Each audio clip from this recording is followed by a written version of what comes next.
Bayangkan sebuah kota megah yang berdiri kokoh di tepi samudra, dengan menara marmer, taman-taman luas, dan teknologi menakjubkan yang tidak tergambar di benak kebanyakan manusia. Kota itu ialah Atlantis, nama yang bergema dari masa lalu hingga zaman modern, memikat imajinasi para pemikir, ilmuwan, penjelajah, dan pecinta misteri. Atlantis sering digambarkan sebagai puncak peradaban kuno, negeri penuh kemakmuran dan kebijaksanaan, tetapi juga menjadi korban kehancuran dalam satu malam tragis. Namun, apa sebenarnya Atlantis? Benarkah kota ini pernah ada? Ataukah Atlantis hanyalah mitos yang berkembang tanpa jejak nyata? Kisah tentang Atlantis pertama kali muncul sekitar 2400 tahun yang lalu dalam tulisan Plato, seorang filsuf Yunani kuno yang dikenal sebagai bapak pemikiran barat. Dalam dua dialog terkenalnya, Timaeus dan Critias, Plato menceritakan bagaimana seorang pendeta Mesir kuno memberitahu Solon, seorang negarawan Athena, tentang sebuah bangsa besar dan canggih bernama Atlantis. Menurut cerita Plato, bangsa Atlantis hidup sekitar 9.000 tahun sebelum zamannya, dan wilayah mereka sangat luas, lebih besar dari gabungan Libya dan Asia Kecil. Atlantis dikatakan makmur dan berpengaruh, dipenuhi keindahan alam, kekayaan sumber daya, dan rakyat yang hidup dalam kedamaian serta sejahtera di bawah aturan para raja. Digambarkan berbentuk kota melingkar, dilindungi parit-parit air dan tembok-tembok tinggi. Atlantis konon memiliki armada kapal yang sangat kuat dan teratur. Tapi dalam cerita Plato, kemakmuran itu membawa kesombongan. Perlahan-lahan, bangsa Atlantis menjadi serakah dan kehilangan nilai-nilai luhur, hingga akhirnya para dewa menghukum mereka. Kota Atlantis tenggelam ke dasar lautan dalam satu hari satu malam yang mengerikan. Namun, perlu diingat, Plato memperkenalkan Atlantis sebagai bagian dari alegori, cerita fiksi yang syarat pelajaran moral. Dalam hal ini, kejatuhan Atlantis adalah peringatan tentang pentingnya moralitas, kerendahan hati, dan keseimbangan antara kemajuan material dan nilai-nilai kebajikan. Sementara itu, kota Athena kuno dalam dialog Plato digambarkan sebagai masyarakat yang justru menyelamatkan dunia dari ancaman Atlantis, karena memiliki sifat-sifat adil dan penuh kebijaksanaan. Selama berabad-abad, orang-orang memperdebatkan apakah Plato benar-benar sedang bercerita tentang tempat nyata atau hanya menyusun dongeng dengan pesan moral yang kuat. Seiring waktu, Atlantis berubah menjadi teka-teki abadi, memancing imajinasi cendekiawan, penjelajah, hingga penulis fiksi ilmiah. Pada abad pertengahan, cerita tentang Atlantis sempat meredup, hanya untuk kembali bersinar seiring menemukan Renaissance Eropa. Para pelaut mulai menjelajah lautan luas, dan kabar tentang benua-benua baru memicu spekulasi bahwa Atlantis mungkin benar-benar pernah ada di suatu tempat yang kini tenggelam. Pada abad ke-19, berbagai teori mulai bermunculan. Ada yang meyakini bahwa Atlantis terletak di tengah Samudra Atlantik, tepat di antara Eropa dan Amerika, sesuai dengan namanya. Yang lain menduga bahwa Atlantis telah menyatu dengan bagian-bagian benua yang pernah ada, seperti Pulau Santorini di Yunani atau wilayah di sekitar Laut Mediterania.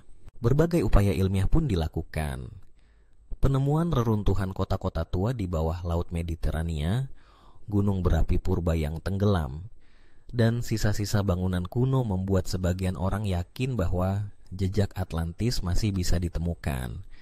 Tetapi, tidak satupun bukti yang benar-benar dapat membuktikan keberadaan kota supermaju ini. Berbagai penelitian arkeologis, dari Samudra Atlantik hingga Laut Karibia, belum pernah menghasilkan penemuan pasti yang bisa dikaitkan secara langsung dengan Atlantis seperti yang diceritakan Plato. Namun, kegairahan pada legenda Atlantis justru semakin menjadi-jadi, apalagi di era internet dan media sosial. Video teori konspirasi di YouTube kini menyediakan aneka penafsiran liar. Atlantis diklaim sebagai teknologi luar angkasa yang tersembunyi, sebagai jaringan global piramida dunia, bahkan dikaitkan dengan rahasia keberadaan alien kuno. Mitos ini berkembang tanpa batas, bercampur antara fiksi, sains, spekulasi, dan hiburan. Setiap penemuan arkeologi besar di dunia bawah laut pun seolah menambah bahan bakar bagi spekulasi ini.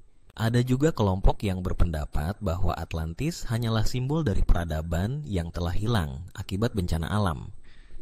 Mereka menyoroti terjadinya letusan gunung berapi besar di Santorini, Pulau Thera, sekitar 1600 sebelum Masehi, yang memicu tsunami dan kehancuran peradaban Minoa di Kreta. Sebagian sejarawan percaya, peristiwa ini mungkin menjadi inspirasi nyata di balik kisah Plato. Walaupun tentu saja Atlantis versi Plato jauh lebih fantastis dari Minoa. Selain di Mediterania, teori lain menempatkan lokasi Atlantis di berbagai penjuru dunia.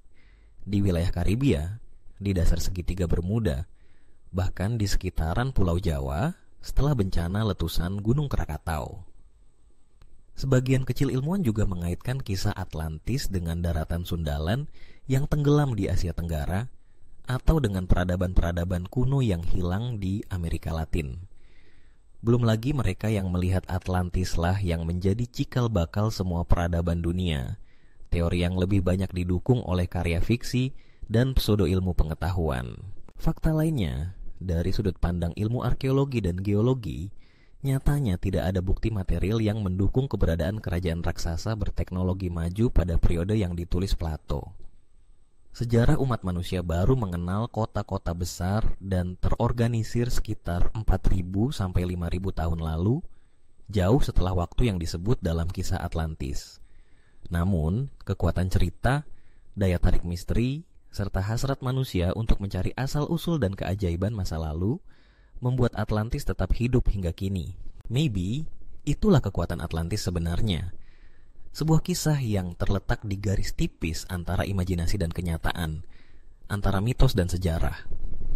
Atlantis mengajak kita bermimpi tentang kemungkinan-kemungkinan lain, tentang dunia yang lebih canggih jauh sebelum peradaban kita.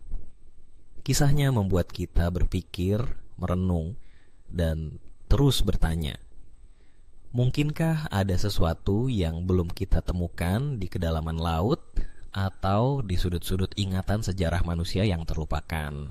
Pada akhirnya, entah Atlantis benar-benar ada atau sekadar dongeng paling sukses sepanjang masa, satu hal yang pasti, kisah ini akan terus diwariskan, selalu menemukan bentuk-bentuk baru, film, game, novel, hingga teori di internet. Bukan sekadar kota yang hilang, Atlantis adalah cermin dari kerinduan manusia pada kejayaan, kejatuhan, dan harapan untuk menemukan sesuatu yang menakjubkan di tengah misteri jagat raya. Jadi, ketika Anda mendengar kembali cerita tentang kota supermaju yang hilang dalam semalam, ingatlah, mungkin jawabannya bukan tentang ada atau tidaknya, melainkan tentang perjalanan rasa ingin tahu manusia yang tak pernah padam. Sebab, dalam legenda Atlantis, seperti di samudra luas, ada ruang tak terbatas bagi fantasi, penemuan, dan pertanyaan-pertanyaan baru yang belum pernah terjawab. Jangan lupa like, share, dan subscribe, biar gak ketinggalan fakta unik dan gokil lainnya di channel Fakta Unik kita.